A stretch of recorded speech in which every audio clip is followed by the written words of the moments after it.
अब देखिए, बड़ा सवाल यह है कि शुभेंदु एक्शन ले रहे हैं। शुभेंदु ने कहा कि अब कोई भी ऐसी चीजें सड़कों पर बर्दाश्त नहीं की जाएंगी जिससे माहौल खराब हो सकता है। कोई भी धार्मिक कार्यक्रम सड़क पर नहीं होगा। उसके बाद बवाल हुआ। शुक्रवार का दिन था, जो नमाज पढ़ने आते हैं उनकी जिद थी कि हम तो शुरू से जब ज्यादा नमाजी आते हैं तो सड़क पर नमाज पढ़ते हैं, तो फिर आखिर अब क्यों रोक लगाई जा रही है।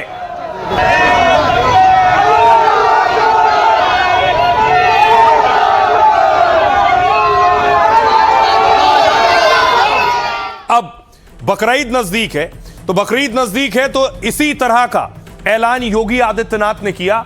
उनका कहना है कि बरेली याद है आपको, बरेली में भी कुछ यही हुआ था, सड़क पर नमाज को लेकर बवाल हुआ था।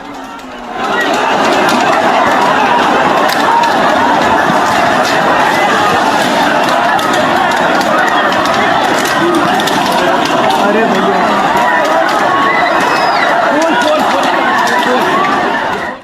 योगी कह रहे हैं कि हम सड़क पर नमाज नहीं पढ़ने देंगे। देखिए आज क्या कहा योगी आदित्यनाथ ने। यूपी में बकरीद से एक हफ्ते पहले सीएम योगी ने बड़ा ऐलान किया है।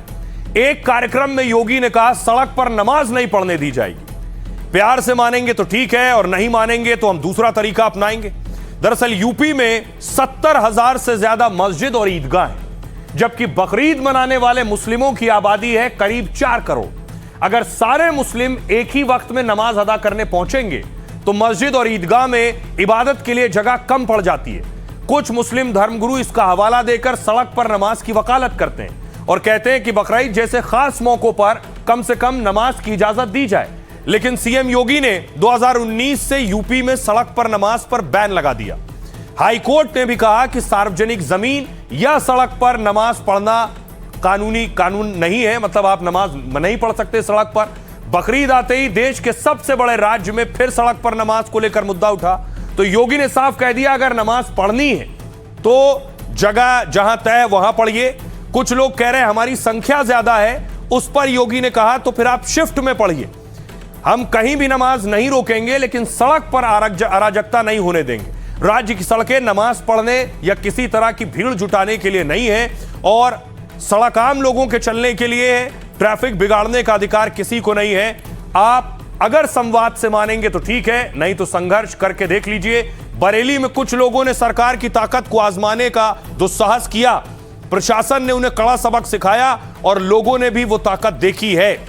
बरेली में इन लोगों ने ताकत भी आजमाई और लोगों ने भी ताकत देख ली है। बरेली में 26 सितंबर 2025 को जुमे की नमाज के बाद हिंसा भड़क उठी थी, आपको याद होगा। मौलाना तौकीर रजा के बुलाए प्रदर्शन में हजारों की भीड़ जमा हुई और प्रदर्शनकारियों ने तब पुलिस पर पेट्रोल बम और एसिड से हमला किया, ये आरोप लगे। योगी की पुलिस ने तौकीर रजा समेत 20 से ज्यादा लोगों को गिरफ्तार किया था और मौलाना तौकीर अभी भी जेल में बंद है। दर्जनों दंगाइयों की संपत्ति जब्त हो चुकी है तब से अब तक। आइए अब आपको सुनवाता हूं, सुनिए जरा योगी आदित्यनाथ क्या कह रहे हैं और अबू आजमी क्या कह रहे हैं। उससे पूछते हैं साहब आपके यहां यूपी में क्या सड़कों पे सचमुच नमाज नहीं होती? मैं कहता हूं कतई नहीं होती है, आप जाके देख लो, नहीं होती है। अरे सड़कें चलने के लिए है या कोई भी व्यक्ति आकर के चौराहे पे आके तमाशा बना देगा? क्या अधिकार है उसको सड़क रोकने का? आवागमन बाधित करने का कौन सा अधिकार? उन लोगों ने मुझसे कहा साहब कैसे होगा, हमारी संख्या ज्यादा है। हमने कहा शिफ्ट में कर लो, तुम्हारे घर में रहने की जगह नहीं है तो भाई संख्या नियंत्रित कर लो, और नहीं है सामर्थ्य क्यों बेकार आगे संख्या बढ़ाई जा रहे हैं। दूसरे धर्म के लोग सड़कों पर बड़े बड़े कार्यक्रम करते हैं, कई कई दिनों तक कई महीनों तक सड़कें जो है धार्मिक लोगों से भरी रहती हैं। आज तक कभी किसी मुसलमान ने उसका ऑब्जेक्शन नहीं लिया। जानबूझकर मुसलमानों को टारगेट करके ये बहुसंख्यक को ये दिखाना चाहते हैं कि मुसलमानों के साथ हम जुल्म करेंगे तो हमारा वोट बैंक बढ़ेगा। पूजा पाठ के लिए चाहे मस्जिद हो, चाहे मंदिर हो, चाहे गिरजाघर हो, गुरुद्वारा हो, बनाया इसी नाते जाता है कि उसके अंदर अपना हम पूजा पाठ करेंगे। किसी सड़क पर खुलेआम कोई पूजा पाठ नहीं करता है। तो उन्होंने जो कहा है माननीय मुख्यमंत्री जी ने वो सही कहा है। तो इस तरह की भाषा का इस्तेमाल करना कि नहीं, फिर हमको हम हमारे हिसाब से करें। क्या करेंगे आप? सबको मार डालेंगे? क्या करेंगे? सबको गोली मार देंगे? क्या करेंगे आप? तो इस तरह की भाषा का प्रयोग नहीं होना चाहिए। मैं तो चाहूंगा मोदी जी देखिए, सुनिए आपके मुख्यमंत्री क्या अल्फाज इस्तेमाल कर रहे हैं। रास्ते अवरुद्ध करके कोई प्रोग्राम करेगा, अब कोई भी हो सकता है, इसको लागू क्या है ना, अन्याय करते करते आप लोग सोच लिए कि अन्याय बुधाय न्याय है। अन्याय न्याय नहीं है। जो नियम है उसको, देश में अगर रहना है तो देश का नियम फॉलो करना है। मुसलमान रोडों पे नमाज नहीं पढ़ता है और न चौराहों पे नमाज पढ़ता है, न पार्कों पे नमाज पढ़ता है। और शरीयत ने खुद एक व्यवस्था की है, जब नमाजी ज़्यादा हो जाते हैं तो इमाम चेंज करके एक ही मस्जिद में 2 जमातें, 3 जमातें, 4 जमातें कर लीजिए। जितने भी मजहबी रीति रिवाज तमाम मज़ाहिब के हैं, सभी को चाहिए कि सड़कों पर इस तरीक़े का कोई भी प्रोग्राम ना हो। कोई भी चाहे पॉलिटिकल रैली हो या मजहबी जुलूस हो या मजहबी जलसा हो, हरगिज़ सड़क पर नहीं होना चाहिए। इसका हम लोग सपोर्ट करते हैं। अब देखिए, नमाज के अलावा एक दूसरा बवाल शुरू हो गया। बवाल अब वंदे मातरम को लेकर।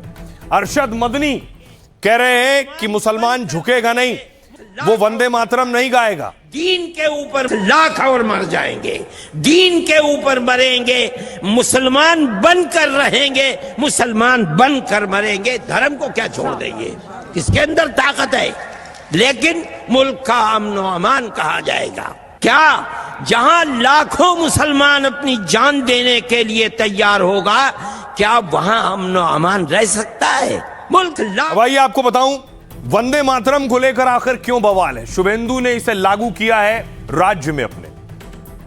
वंदे मातरम को अनिवार्य करना संविधान की मूल भावना और धार्मिक आजादी के खिलाफ है, ये अरशद मदनी कह रहे हैं। अगर यह फैसला वापस नहीं लेती है सरकार, तो जमीयत अदालत का दरवाजा खटखटाएगी। बंगाल में मुसलमानों को खुलेआम धमकी दी जा रही, मुसलमानों को डराने धमकाने की कोशिश की जा रही, लेकिन मुसलमान न कभी झुका है और न कभी झुकेगा। इस्लाम को मिटाने वाले खुद ही मिट गए।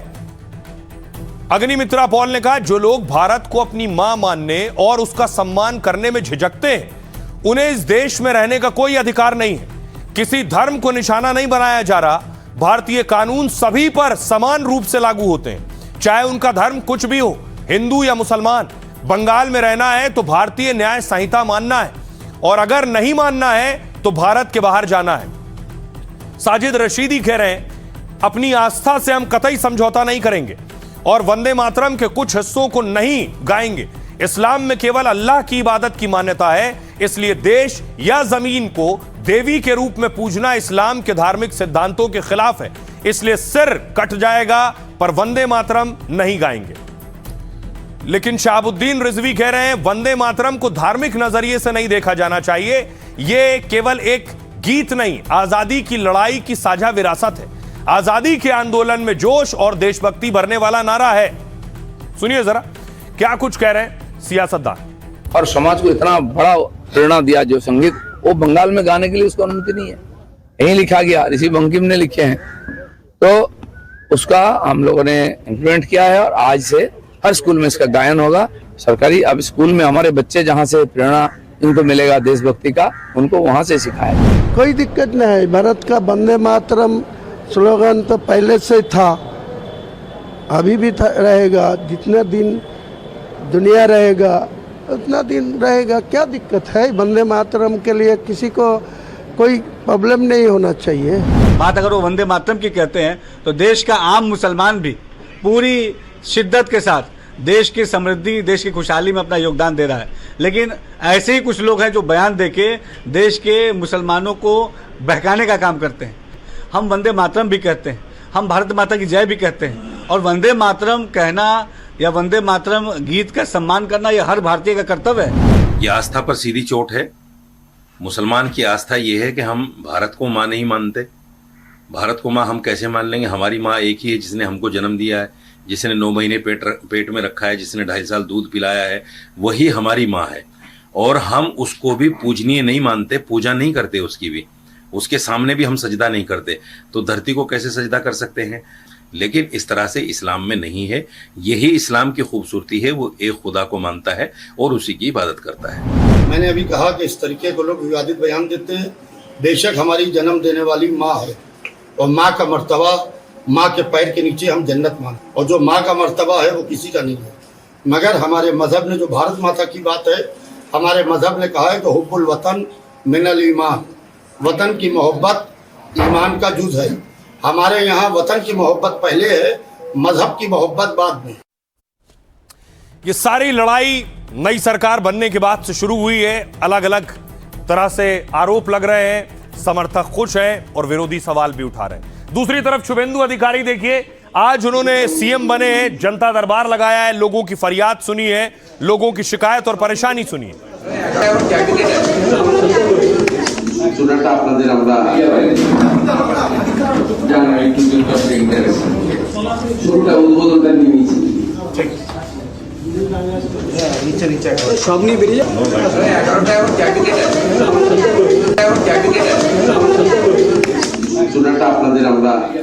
और साथ ही साथ शुभेंदु बहुत सी चीजें जो वादे किए थे उन्हें पूरा करने की कोशिश कर रहे हैं। आज कैबिनेट बैठक भी ली उन्होंने और कई बड़ी चीजें लागू होंगी जल्द। महिलाओं को बंगाल में 3-3 हजार रुपए महीना मिलेगा, जो सरकार ने वादा किया था।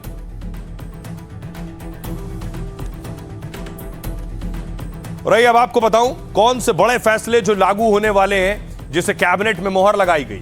सबसे पहले देखिए जरा, अन्नपूर्णा भंडार। क्या है अन्नपूर्णा भंडार? बंगाल में 1 जून से अन्नपूर्णा भंडार योजना शुरू होगी। इसके तहत महिलाओं के खाते में 3,000 रुपए हर महीने आएंगे। इसे ममता की लक्ष्मी भंडार योजना का विस्तार कहा जा रहा है। 2021 में ममता सरकार ने 500 रुपए महीने से इसे शुरू किया और अपने आखिरी बजट में इसे कर दिया 1,500 रुपए। अब बीजेपी सरकार महिलाओं को 3,000 रुपए देगी। इसके साथ ही महिलाओं को फ्री बस सेवा, सरकारी बसों में महिलाएं मुफ्त में सफर कर सकेंगी। 1 जून से सरकारी बसों में महिलाओं का किराया नहीं लगेगा। महिलाओं के लिए फ्री बस सेवा की शुरुआत दिल्ली से हुई है। अभी 7 राज्यों में महिलाओं के लिए मुफ्त बस सुविधा चल रही है। अवैध मदरसे बंद होंगे। गैर मान्यता प्राप्त और अवैध मदरसों की लिस्ट बनाई जा रही है बंगाल में। बंगाल में बिना मान्यता वाले ऐसे सारे मदरसे बंद किए जाएंगे। बंगाल में केवल 614 मदरसे ही सरकार से मान्यता प्राप्त हैं। मतलब हजारों मदरसों पर शुभेंदु सरकार की गाज गिरने वाली है। इसके अलावा इमाम और पुजारियों का वेतन बंद हो रहा है। ममता सरकार मौलवियों और पुजारियों को मानदेय देती थी। इमाम को 3,000, मुअज्जिन को 2,000 रुपए प्रति महीने, पुजारियों यानी हिंदू पुजारियों को 2,000 रुपए प्रति महीने मिलते थे। शुभेंदु सरकार ने पहली कैबिनेट बैठक में इसे बंद कर दिया है। ममता की विवादित ओबीसी लिस्ट रद्द हो गई है। बंगाल में 77 समुदाय ओबीसी आरक्षण से बाहर होंगे। आरोप है कि तुष्टीकरण के लिए ओबीसी कैटेगरी बढ़ाई गई। 2010 से 2012 के बीच 77 समुदायों को ओबीसी में शामिल किया गया और इन 77 समुदायों में से 75 मुस्लिम समुदाय से ताल्लुक रखते हैं। आरोप लगा कि मुसलमानों को ओबीसी आरक्षण दिलाने के लिए उनमें से 75 को ओबीसी लिस्ट में शामिल किया है। कलकत्ता हाईकोर्ट ने भी इसे अवैध बताया था और रोक लगाई थी। तब ममता सरकार ने इसे सुप्रीम कोर्ट में चुनौती दी थी। शुभेंदु सरकार ने हाईकोर्ट के फैसले को लागू कर दिया है। सुनिए जरा शुभेंदु अधिकारी क्या कह रहे हैं इस पर और अग्निमित्रा पॉल क्या कहते हैं। इस तरीके से महिला के ऊपर अत्याचार हुआ, molestation, rape, attempt to rape, वो सबके खिलाफ कुछ कार्रवाई हो। आज कैबिनेट ने मंजूरी दे दिया और 2 रिटायर्ड कलकत्ता हाईकोर्ट के जज भी कंसेंट दे दिया। इसलिए एक कमीशन हुआ, समाप्ति चैटर्जी चेयरपर्सन रिस्पेक्टेड और दमयंती सिंह जी मेंबर सेक्रेटरी। कार्रवाई हम लोग चालू कर देगा तुरंत। फुल कोऑपरेशन कीजिए। जो जानकारी है, जो डॉक्यूमेंट्स है, एविडेंस है, ये कमीशन को आप भेजिए और आपका जो उम्मीद है वो पूरा करने का काम इस सरकार करेगा। ममता बनर्जी, आप सोचे हैं कि आप भगवान हैं, आप माँ शारदा है, चैतन्य महाप्रभु है, आप है नहीं। आप सोचे थे और आपका लोग सोचे थे कि आप इंडिस्पेंसिबल है, लेकिन बंगाल के लोग दिखा दिया है, इधर यू परफॉर्म, यू डिलीवर और यू पेरिश। तो आप पेरिश हो गए। अब देखिए जरा दूसरी तरफ एक तस्वीर आपको दिखाऊं कि बंगाल में जो एक्शन हो रहा है, न सिर्फ उन लोगों पर जिन्होंने हिंसा की, न सिर्फ तृणमूल के कार्यकर्ताओं पर। तृणमूल ने, उन पर आरोप लगता है कि अपने दौर में उन्होंने कई जगहों पर कब्जे कर रखे थे, अब वो कब्जे हटाए जा रहे हैं। टीएमसी के अतिक्रमण पर एक्शन हुआ है। कहा जाता था ये एक मैरिज हॉल था जिस पर टीएमसी का कब्जा था, वो कब्जा हटवाया गया।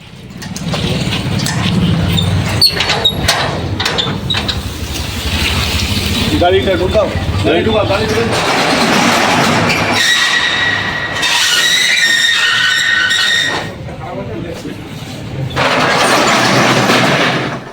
और उसके बाद देखिए जरा, तृणमूल कांग्रेस के नेता के ऊपर आरोप है कि उनकी गाड़ी से असलहे बरामद हुए।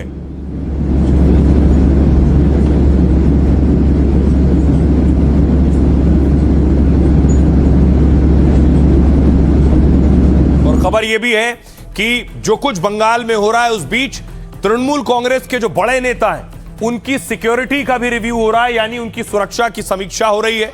उसमें अभिषेक बनर्जी भी शामिल हैं, उनकी सुरक्षा हो, ममता बनर्जी की सुरक्षा या दूसरे नेताओं की सुरक्षा।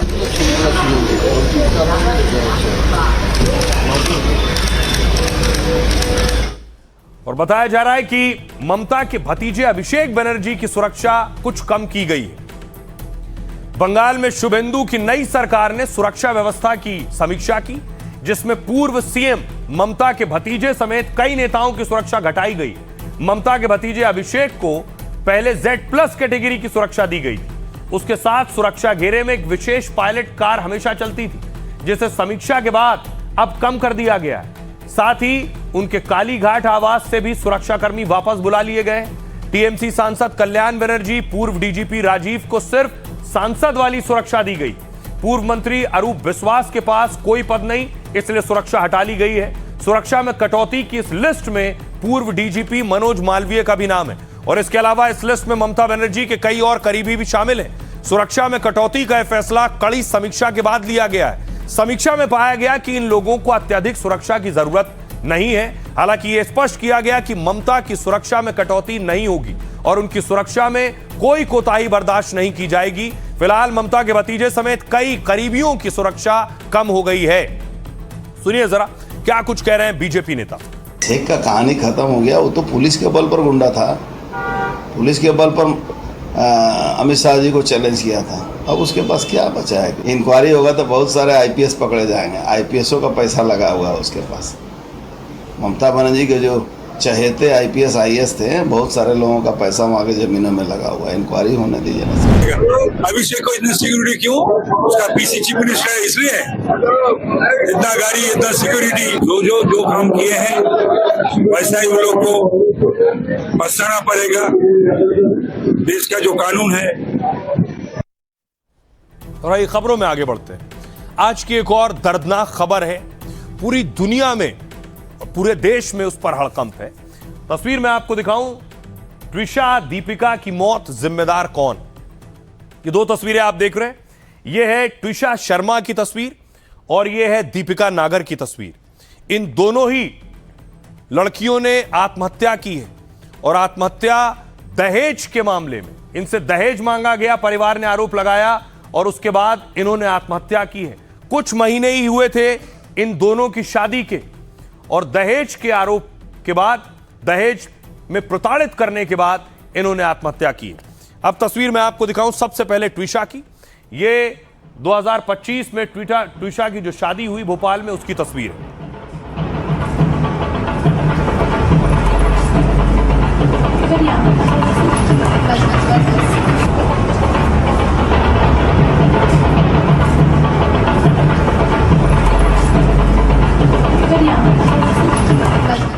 अब तस्वीर मैं आपको दिखाऊं, ट्विशा ने सुसाइड किया और उसके बाद तस्वीर देखिए, गर्दन पर निशान है।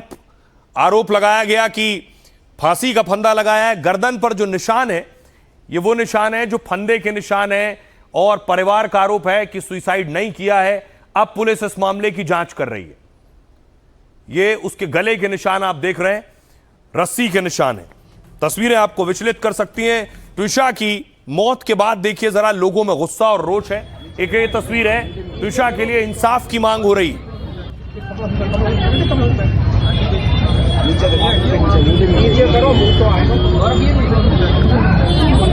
लोग सड़कों पर उतरे।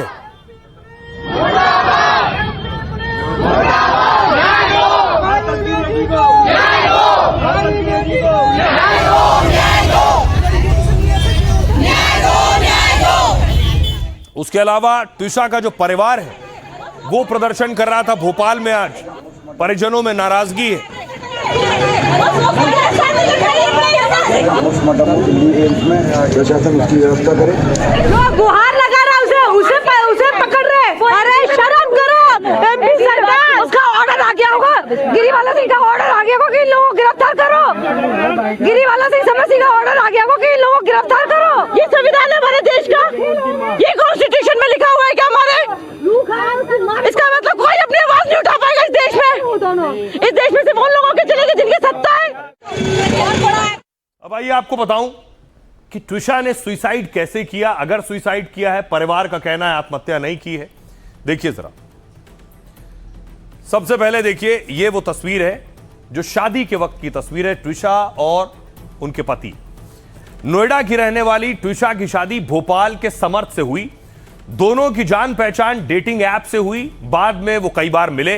परिवार की सहमति से दिसंबर 2025 में ट्विशा और समर्थ की शादी हुई। ट्विशा के पति समर्थ वकील हैं और समर्थ की मां जिला जज रह चुकी। 11-12 मई की दरमियानी रात को ट्विशा की ससुराल में मौत हो गई। कथित तौर पर ट्विशा शर्मा ने फांसी लगाकर आत्महत्या की है। पोस्टमार्टम रिपोर्ट में ट्विशा की मौत की वजह हैंगिंग बताई गई, लेकिन रिपोर्ट में उसके शरीर पर चोट के कुछ निशानों की भी चर्चा है और इसी को आधार बनाकर मायका पक्ष लगातार जांच पर सवाल उठा रहा है। मामले में अब फॉरेंसिक प्रक्रिया पर भी सवाल खड़े हो गए। जिस बेल्ट से फांसी लगाने की बात कही गई है वो अस्पताल नहीं पहुंची है, यानी जिस फंदे से। इस वजह से गर्दन पर मिले निशान और उस फंदे का मिलान नहीं हो सका है। यह भी जांच नहीं हो पाई है कि क्या उसी फंदे और बेल्ट से फांसी लगाई गई।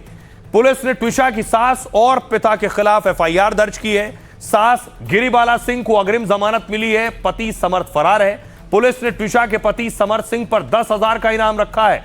वो अग्रिम जमानत के लिए गया था समर्थ, लेकिन अग्रिम जमानत याचिका खारिज हो गई है। अब सुनिए जरा परिवार को। हम न्याय चाहते हैं, ये सुसाइड नहीं है, हत्या है ये। मेरी बेटी कभी भी सुसाइड नहीं कर सकती थी, बहुत हिम्मत वाली थी वो। हम कह रहे हैं कि हमारा केस दिल्ली में ट्रांसफर हो, जांच उसका दिल्ली में हो, सुप्रीम कोर्ट में, और उसके दोबारा से पोस्टमार्टम हो। बस मेरी ये 3 है, क्योंकि यहाँ पर कुछ भी नहीं होने वाला हमारे साथ में, और हमें यहाँ पे डर है। हमें डर है यहाँ पे। परसों भी उस दिन कोर्ट में हमारे ऊपर अटैक हुआ था। She destroyed everything. उसका जाना is a big vacuum for us. उसी दिन साइकियाट्रिक काउंसलिंग के लिए भी गई थी। उसको दवाइयाँ ऑलिज़ेप्राम जो शिज़ोफ्रेनिक पेशेंट्स को दी जाती, उसने शुरू भी की थी। एक आध दिन ठीक रहती थी, लेकिन फिर अगेन कुछ उसको फिर थोड़ा परिवर्तन आता था। She was on schizophrenic drugs। अगर उसने कुछ कहा भी है, क्योंकि एक शिजोफ्रेनिक के अंदर 2 लोग बात करते हैं, इकट्ठा बात करते, क्या सही है क्या गलत है सिर्फ व्हाट्सएप चैट से कुछ भी नहीं डिफरेंशिएट हो सकता है। समर्थ और मैं दोनों गए थे, ये तो ऐसे मारने हमारे पीछे दौड़े, हमें तो पुलिस थाने में रिपोर्ट करनी पड़ी अपनी सुरक्षा के लिए। अब इस सब के बाद देखिए ट्विशा की सास सामने आई, क्योंकि उन पर आरोप लगे थे और उसके बाद उन्होंने प्रेस कॉन्फ्रेंस की और ट्विशा पर आरोप लगाए उन्होंने। वो खुद भावुक भी हुई, लेकिन बहू पर क्या कहा सुनिए। मौशरी में गए थे, they were haunting us like anything, but it's good and we hope the law takes its course। मुझे भरोसा है इन्वेस्टिगेटिव एजेंसी से, पर मुझे भरोसा है अपनी सच्चाई पर। So that's the way। मौशरी में गए